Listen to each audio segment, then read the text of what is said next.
But anyway, so Thunderbolts, I always look at Thunderbolts as being an Avengers book. Um, and Yeah, I think we did at Marvel. I think Marvel, Tom Brevoort thought of it as an Avengers book. I think Kurt thought of it as an Avengers family book, you know? yes, yes. And having Hawkeye come in and kind of basically lead the team, right? That kind of gave it more of an Avengers credibility too. So, um, but my thoughts on the Thunderbolts was they're always the Masters of Evil to me, and I love the Masters of Evil in Roger Stern's Under Siege storyline, where just like one of my favorite Avengers stories of all time. But to bring what you did to the Thunderbolts, um, with just almost the constant every issue soap opera, um, can you talk about what that went into? I mean, you were writing a bunch of stuff at the time again too, but Not too much. No, I think I was only writing a few books a month because I was doing a lot of non-comic work starting in the at that time. When did I write Thunderbolts? What was that? Not was that you took over from Busiek. So is it like a issue 90? 34, but I don't Yeah, remember with a year. is it Um 99, 2000, 2000. 2000? 2000, 2004, between 2000 and 2004, I might have done it. I think Thunderbolts ended right before I started writing Cable and Deadpool because was doing nothing for Marvel for like 6 months before Mike Martz called me about Cable and Deadpool because Thunderbolts had ended with the Zemo miniseries I did. Um, Yeah. my run on Thunderbolts ended, I should say. Um, I I just got a call out of the blue from Tom who said Kurt's planning to leave Thunderbolts with issue 33. Do you want to write it? And I said I'd love to write it because I love the book. I said all due respect to Kurt, but I think it's lost a little bit of steam in the last year, and I'd really like to kick it in the balls a little bit. And Tom said, "Tell me how you want to kick it, and let's kick it." And that was it. So I just pitched I pitched a breakdown of like what the first year would be leading into issue 50.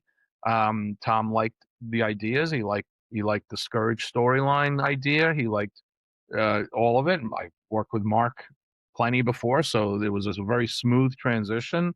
I take great pride in the fact that for like the first 6 months, at least, of that book, half the letters were still coming into the office saying "Dear Kurt and Mark." um, so, so a lot of readers didn't even realize that Kurt wasn't even writing the book anymore, and that's fine with me, quite honestly, because I never thought of myself as the kind of writer that wants to jar a reader into realizing something's different. I would hope that they realize something's better. That's my goal. So I had no ego about that, you know. And I think that we had a really, I think it was one of the smoother transitions of creative of writers changes anyway that you could have. And I was pretty happy with it. I enjoyed writing the book a lot. I wrote it more than anybody else, I believe, still on the planet has written it. Because I think I wrote a total of like 75 issues of Thunderbolts and Thunderbolts related material. And it's also a book that can proudly say I was fired off of twice, which is always fun to say. I always wish that I could write it one more time and get fired again, because getting fired off the same book 3 times would have really been like a feather in the cap. So it was just great characters with great Marvel history that crossed the spectrum across all points of Marvel continuity, which for me is like giving a little kid 100 Hot Wheels, or giving a little kid 100 GI Joe figures. It's just nothing but the chance to just run amok in a playground sandbox. All the toy, as far as I was concerned when I was writing Thunderbolts, all the toys were mine. Like I could go anywhere. I can go to outer space. I can go interdimensional. I can go lowbrow crime in a seedy bar. I could do anything, and those characters at one point or another have all touched those points, and some of them multiple points. So that gives me a great frame of reference for the stories to develop from a standpoint of character experience, which means character conflict, which means drama. So I also wanted to really play, and I admit that I overplayed the tropes of the super villain death and resurrection, because that's a regular thing, right? You Hmm. know, to this day, Doc Ock returning from surviving an atomic explosion by absorbing the radiation into his arms is one of the most ludicrous things in the world. but but you But want to you use buy Doc it. Ock and you Yeah. don't want him to have died in an atomic bomb. So okay, so I purposefully played with the tropes of a lot of the characters dying and coming back. Um, and and it was fun. I mean, I overdid it sometimes. I get that, and I overcomplicated it because ultimately I fell into a writer trap. Which, in hindsight, at the time, I realized I was falling into the trap, and I really didn't care because I was just having too much fun. Um, so many characters I liked that I didn't want to get rid of any of them. So many Mm. characters I wanted to bring in or develop that I didn't want to avoid it. So ultimately, it became too much of everything. The minute you got to split your book into two separate teams with two separate storylines, which they were really pissed at me about, I'm like, whatever. Um, you got too much going on, but I couldn't help myself just because there was so much I wanted to do with all of them. Was it more fun to write those characters as like morally corrupt almost, or trying to be good but not? Oh yeah, yeah. That's the whole That, fun part of it is getting to have these characters explore different possibilities for themselves than they ever had before or ever had thought of before. And that's really, I mean, Kurt started the road towards that. I think I really pushed that because those were the themes that interested me the most. Kurt never intended to try to redeem, Baron Zemo, Helmut Zemo. I never tried to redeem Helmut Zemo either, really. I just tried to have Helmut Zemo start to look at things a little differently, start to try to look around, look at himself in the mirror more, and look at things around him more. And that's what I was trying to do with him. I never thought of him as redeemed. I thought of him as becoming more self-aware, and in that self-awareness still comes the same level of arrogance, the same level of ego. It's just channeled in a more interesting way. Instead of wanting to rule the world because he deserves to, he wants to rule the world because it's what's best for the world, you know? And right. and that's interesting to me much more so than some raving lunatic, shouting that he wants to conquer the planet. To me, a character who wants to do it because he thinks he knows what's best for the planet is a hell of a lot more interesting. Oh yeah. When the So bad so when the bad guy thinks he's right. You know? yeah, yeah. And there's no saying that the world might not have been better off if an enlightened Zemo at a certain point had that opportunity to take it over. You know what I mean? That kind of thing. So, and that's like the top end of the scale. Then you got the bottom end of the scale with characters like Mach 5 and stuff like that. Atlas, who's just so stupid that he just keeps screwing up, like, and realizes now he's become smart enough to realize how stupid he is. That's the best part, because he had always been a character who was too stupid to realize how stupid he is. Now he became smart enough to realize how stupid he is. That's tragic. And I always thought of Atlas as a tragic character. So all of that was fun. It was a really enjoyable run.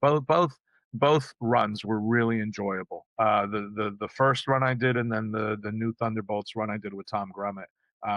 It's just fun comics with fun characters, and really good artists. I was pretty lucky to have the artists I had, because I had really good art from artists who really knew how to tell a story with a team book, which is not always easy. It's hard to be a good monthly artist on a team book, and the guys I had were. I thought Grummett just knew how to draw superheroes. I was like, "Oh, Yeah, yeah. it's great stuff." Tom just understands, just like Bagley does. There's several guys that just understand the requirements of the medium to tell a kind of genre story. And then you separate it, because Mark Bagley could do flawless storytelling in Spider-Man, but which is a solo book. He could also do flawless storytelling in Thunderbolts, which is a team book juggling 8 characters, Mhm. and he knows how to move his camera around in such a smooth, elegant way that, as a writer, when you're getting the pages back to script, because we were working plot first back then, makes the entire flow of a scene so easy because his art is already providing you the character line breaks and the dialogue shifts from one character to another, so it's not all static and flat. I do think that we've lost a tremendous amount of the art of storytelling in superhero comics in the Agreed. last 15, 20 years, because too much of it has become too image driven, not no pun intended towards the company, too single image driven and too talking heads driven. So as a result, a lot of artists just don't have the same level of skill of pure smooth storytelling that they did when I broke in. So, but just get back question about Mark Bagley. I mean, he was basically still cutting his teeth on New Warriors with you when you guys started doing New Warriors, and then years later you're doing Thunderbolts together. How did you see that growth and then the maturation of his Oh yeah, work? totally. Yeah. No, Mark. I watched Mark make leaps and bounds in in in just the smoothness of his his ability to draw figure work, his characterization skills, his background skills through the course of New Warriors. So by the time I got him back in Thunderbolts, he'd already done a Spider-Man run of Mhm. several years. He was, he was now a fully fledged, fully born, excellent comic book artist. And not that he wasn't a good comic book artist before that, but every step of the way, he hit a stride. And if anything, I think his Spider-Man work, with Bendis on Ultimate Spider-Man was his ultimate stride. I think so Because too. Bendis brought a lot of things out of him that we couldn't. Yeah. Um, and so, but I got to work with him at a time where he'd already gained enough experience between a team book and a solo book to really understand how to compose a panel, how to compose a panel within a page, how to compose a page within a book. So yeah, Mark is just great, and I don't want him hearing this, and I don't want you telling him I said this, but Mark is great. Okay, because then he thinks I'll expect him to buy the beers just because I said all this. Um, We won't send that to him. well, but you should, because I expect him to buy the beers. So tell me, between your two runs on Thunderbolts, there was that. Did they call you for that second run and said, "Oops, sorry guys"? Yes. They Yeah, did, really? basically, yeah. Yeah. Yeah, Tom called me up and said, whoops, we know we made a mistake. We want to relaunch it, but with a miniseries.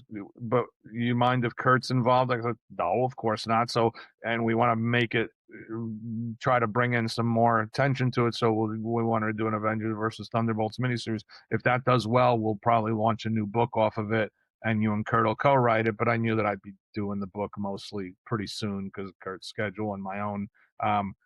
And that's exactly what we did. We co-wrote the miniseries and we co-wrote the first few issues, I guess, of the relaunch, and then I just took over after that. And it was fine, just because there's certain books, certain characters that I have no ego about. If